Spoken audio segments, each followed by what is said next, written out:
that you are wearing this evening, and that's why I am purposely wearing blue and white. Because with all due respect to the green, the red, and the black that you have purposely put on this evening, blue and white will always prevail.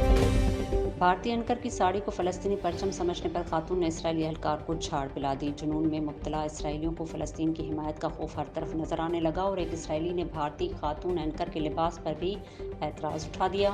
गैर मुल्की media के मुताबिक Israeli intelligence special forces के एहलकार ने भारतीय TV के मेज़बान के कपड़ों पर एतराज़ उठाते हुए कहा कि आप फ़लस्तीनी परचम वाला लिबास पहने हुए हैं, मगर जान लें कि इसराइली परचम गालिब रहेगा। मेज़बान ने इसराइली एहलकार को जवाब देते हुए बताया कि उन्होंने अपनी दादी की 105वीं सालगिरह मनाने के लिए दादी ही की ये सुर्ख और सब्ज़ साड़ी पहनी है।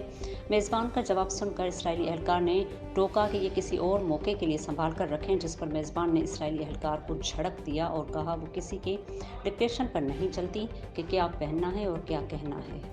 Garment I'm wearing is a sari, and it's my grandmother's. If she was alive, she would have been about 105 years old today.